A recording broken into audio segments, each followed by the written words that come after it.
नमस्कार। ग्रहों की गोचरीय स्थिति पर रेगुलर वीडियो पाने के लिए साप्ताहिक राशिफल, मासिक राशिफल, त्रैमासिक राशिफल और ग्रहों के बाकी गोचर पर भी रेगुलर अपडेट्स पाने के लिए, जिसके हिसाब से आप अपने जीवन में थोड़ी गाइडेंस प्राप्त कर सकें, इसके लिए मेरे चैनल को अवश्य सब्सक्राइब करें। जिन लोगों ने सब्सक्राइब कर रखा है वो ऑल ये जो नोटिफिकेशन सेटिंग होती है इसको क्लिक करें, क्योंकि कभी कभी कुछ लोग बोलते हैं उनको नोटिफिकेशन नहीं मिलती। आशा करता हूँ चैनल को सब्सक्राइब करेंगे और रेगुलर वीडियोस अवश्य आप देखेंगे। नमस्कार। ओम गणेशाय नमः। ओम नमः शिवाय। मैं निखिल ज्योतिषाचार्य आप सभी का मेरे चैनल पर पुनः स्वागत करता हूँ। आशा करता हूँ कि आप सभी स्वस्थ होंगे। महादेव की कृपा आप सभी पर सदैव बनी रहे। ये वीडियो कर्क यानी कि कैंसर के लिए बहुत विशेष है, क्योंकि वीडियो है 26 जनवरी से 1 फरवरी 2026 के साप्ताहिक राशिफल के बारे में। कैसा रहेगा आने वाला सप्ताह कर्क के लिए। जो मेरा साप्ताहिक राशिफल होता है वो प्रमुखतः चंद्रमा और उनकी गति पे आधारित होता है। चंद्रमा एक बहुत विशेष ग्रह है और चंद्रमा की विशेषताएं बहुत हैं, लेकिन जब हम साप्ताहिक राशिफल की बात करें तो पहला तो उनकी तेज गति, फिर उनका मन का कारक होना और फिर उनकी क्वालिटी कि वह जिस भी भाव, राशि, ग्रह आदि के साथ संबंध संपर्क कायम करते हैं उनको बहुत एक्टिवेट कर देते हैं। इन सभी कारणों से चंद्रमा का जो गोचर होता है वो बहुत विशेष होता है। चंद्रमा के गोचर के कारण हमारे मन, मस्तिष्क, विचार, स्वभाव, सोचने के तौर तरीके, दृष्टिकोण, हर चीज़ पर बहुत डायरेक्ट इम्पैक्ट पड़ता है और उसको समझने के लिए साप्ताहिक राशिफल बहुत विशेष होता है। इस अंधकारमय जीवन में ज्योतिष एक मात्र विद्या है जो हमें थोड़ा सहारा देती है, गाइड करती है। भले ही ये राशिफल बहुत सामान्य आधार पर दिए जाए, लेकिन एक जनरल गाइडेंस के लिए बहुत उपयोगी होते हैं। यदि आपकी लग्न राशि या चंद्र राशि कर्क है, दोनों ही गाइडेंस के लिए इस राशिफल को देख सकते हैं। जहाँ से सूट और लेट ज़्यादा करता है वहाँ से देखिए। व्यक्तिगत तौर पे मेरा मानना है लग्न से देखेंगे तो अच्छा, इनकेस नहीं पता है तो चंद्र राशि से भी इसको देख सकते हैं। शुरू करते हैं इस अत्यंत महत्वपूर्ण राशिफल का। चंद्रमा आपके 10वें भाव में आ जाएंगे, मेष में, या कहीं ऑलरेडी वहीं पर होंगे 26 तारीख को, और 27 तारीख शाम के 5 तक वहीं पर चंद्रमा का गोचर है। चंद्रमा का 10वें घर में आना बहुत अच्छा होता है। करियर में प्रोडक्टिविटी, जीवन में प्रोडक्टिविटी बढ़ती है। और आपके तो लग्नेश है तो 10वें घर में है तो राजयोग बनाते हैं। अगर प्रमोशन की बातचीत चल रही है इस टाइम पे तो प्रमोशन हो सकते हैं। मंगल की दृष्टि है जो उच्च के हैं और आपके योग कारक हैं। चंद्र मंगल योग बन रहा है। प्रमोशन, रिकॉग्निशन, धन प्राप्ति सबके योग बनाते हैं, क्योंकि मंगल लक्ष्मी भाव के स्वामी भी हैं और उच्च की अवस्था में है। तो जैसा मैंने कहा शुरू में ही कि प्रोडक्टिविटी बढ़ेगी, क्रिएटिविटी बढ़ेगी, अच्छा कार्य कर पाएंगे, रिकॉग्निशन कार्य क्षेत्र में आपको प्राप्त होगी। मंगल के साथ केतु का प्रभाव भी है चंद्रमा पर, और चंद्रमा लग्नेश है। अच्छी चीज़ ये है कि कुछ नया सीख पाएंगे, अपने आप को और डेवलप, अपने आप को और इक्विप्ड कर पाएंगे स्किल्स के साथ। लेकिन लग्नेश पर मंगल केतु का प्रभाव चोट आदि का योग भी बनाता है, तो थोड़ा सा बच के रहेगा। थोड़ा एक्सीडेंट आदि का योग भी यहाँ पर बन जाता है। समय अच्छा है, बहुत प्रोडक्टिव शुरुआत हफ्ते की आपके लिए दिख रही है। जीवन जो मंद सा हो गया था पिछले कुछ टाइम से, क्योंकि शनि के साथ 2-2.5 दिन बैठे थे, वो जीवन को गति मिलेगी।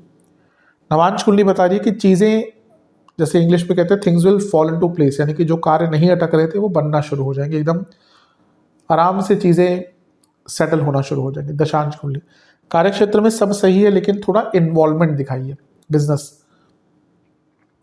आपको बहुत कुछ नया सीखना पड़ेगा बिजनेस को अगर आगे बढ़ाना है तो।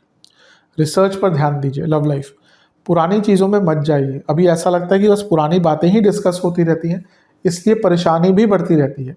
वैवाहिक जीवन, एक साथ ग्रो करने की कोशिश कीजिए। अभी लग रहा है कि एक दूसरे के प्रतिद्वंदी हैं, दुश्मन है, नहीं, ऐसा नहीं होना चाहिए। जहाँ तक स्टूडेंट्स की बात है, कम्युनिकेशन पर ध्यान दीजिए। सेहत के दृष्टिकोण से मैं एक ही चीज़ कहूँगा कि कफ की प्रॉब्लम, लोअर बैक में दर्द और फूड इन्फेक्शन या फूड की प्रॉब्लम, डाइजेस्टिव प्रॉब्लम। सर्वाष्टक आपका पंचम भाव बली है। क्रिएटिविटी बहुत रहेगी जीवन में। 27 जनवरी शाम के 5 बजे चंद्रमा आ जाएंगे आपके लाभ स्थान में, वृषभ में, और 29 जनवरी शाम के 7 बजे तक चंद्रमा यहीं पर रहेंगे। चंद्रमा का लाभ स्थान में आना बहुत अच्छा होता है। यहाँ पे लग्नेश है वो, तो ये इच्छा पूर्ति, लाभ प्राप्ति, धन प्राप्ति सब दिखाता है। उच्च के चंद्रमा यानी कि उच्च के लग्नेश, यानी कि अपने जीवन में बहुत कंफर्टेबल रहेंगे, अपने कार्यों को पूर्ण कर पाएंगे, इच्छाओं की पूर्ति हो पाएगी। बहुत समृद्ध समय दिख रहा है, पहला भाग भी, ये भाग भी, और यहाँ से शनि की दृष्टि है जो मेहनत भी करवाएंगे, शनि सप्तमेश है तो आप अपनी इमेज को सुधारने का प्रयास भी करेंगे।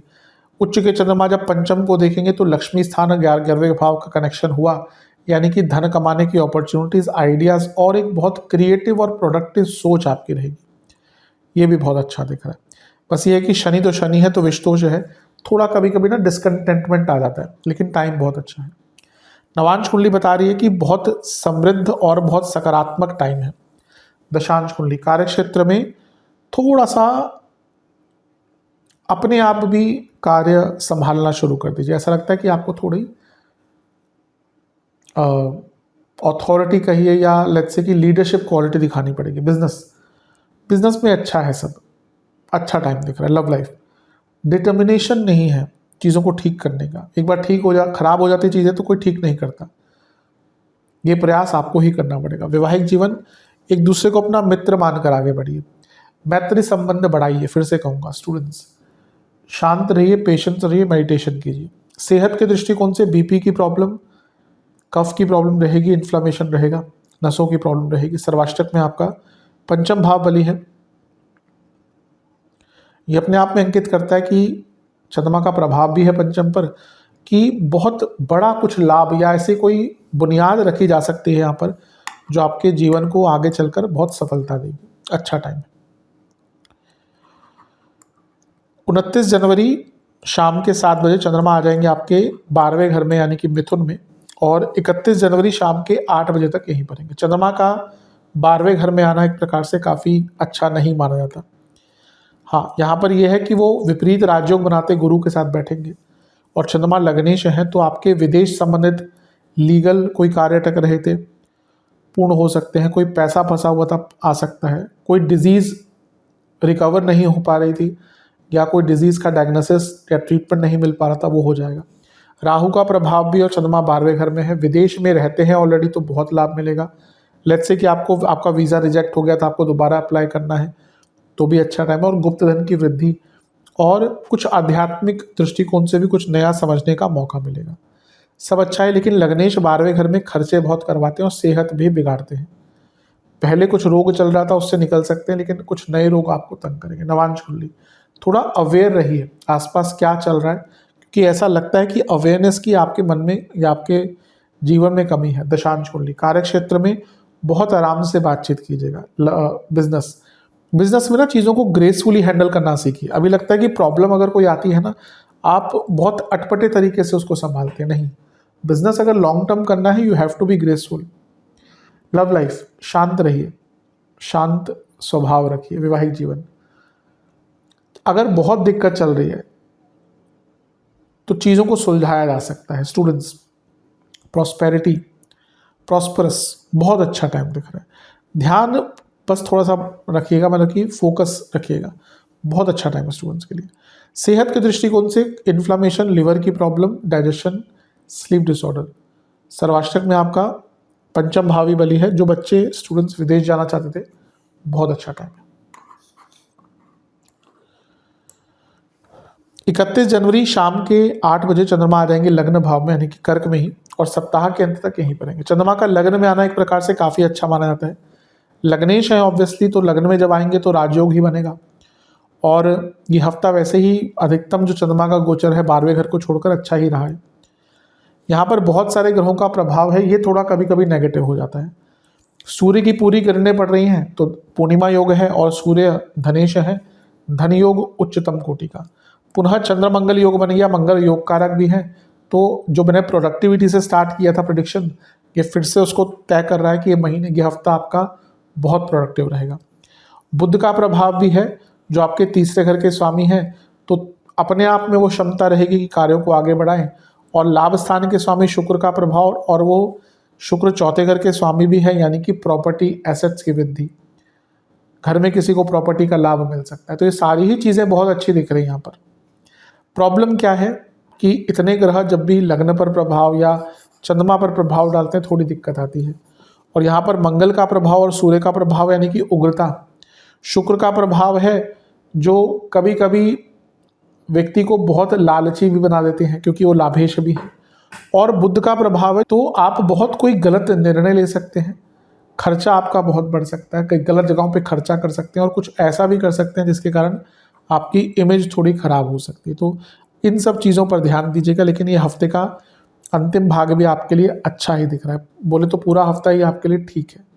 नवांश कुंडली बता रही है कि मन में अगर कुछ संदेह है तो उसको क्लियर कर लीजिए। दशांश कुंडली कार्य क्षेत्र में सब अच्छा है, बस दिक्कत एक ही है कि आप चीज़ों की बारीकियों को नहीं समझते हैं, इसलिए आगे नहीं बढ़ पा रहे। बिजनेस की जहाँ तक बात है, थोड़ा पैशनेटली इन्वॉल्व होइए अपने बिजनेस में। लव लाइफ क्रिएटिव रहिए, क्योंकि चीज़ें बहुत बोरिंग दिख रही हैं। वैवाहिक जीवन एक ही परेशानी है कि एक नई शुरुआत नहीं मिल पा रही। जो प्रॉब्लम है ना, वो दोबारा घूम घूम कर वापस वैसे ही लूप में सब चला जा रहा है। जहाँ तक स्टूडेंट्स की बात है तो कुछ नयापन लाइए। अगर कोई एग्ज़ाम वगैरह नहीं है तो मे बी एक वैकेशन लीजिए, क्योंकि ऐसा लग रहा है कि आपकी बॉडी को, आपकी माइंड को थोड़ा सा एक रिफ्रेशमेंट की आवश्यकता है। सेहत के दृष्टिकोण से कफ की प्रॉब्लम पूरे हफ्ते रहेगी। इसके अलावा बीपी की प्रॉब्लम, स्किन डिसऑर्डर्स, डायबिटीज़, इनको है ध्यान दें, और हड्डियों के रोग तंग करेंगे। सर्वाष्टक में आपका पंचम भाव भी बली है। ये पूरा हफ्ता क्रिएटिव है, प्रोडक्टिव है, एक्सपेंशन का है और इच्छा की पूर्ति का है। इस हफ्ते लग रहा है कि आपकी कोई इच्छा पूरी होगी। उपाय के स्वरूप में महादेव का गंगा जल और दूध से अभिषेक कीजिए, कोई भी सफ़ेद पुष्प अर्पण कीजिए और ओम पंचतत्वाय नमः इस मंत्र का जाप कीजिए 21 बार। आशा करता हूँ वीडियो काम आएगा। चैनल पर नए हैं सब्सक्राइब कीजिए, वीडियो को लाइक कीजिए। मिलता हूँ आप सबसे अगली वीडियो में, तब तक के लिए ओम नमः शिवाय।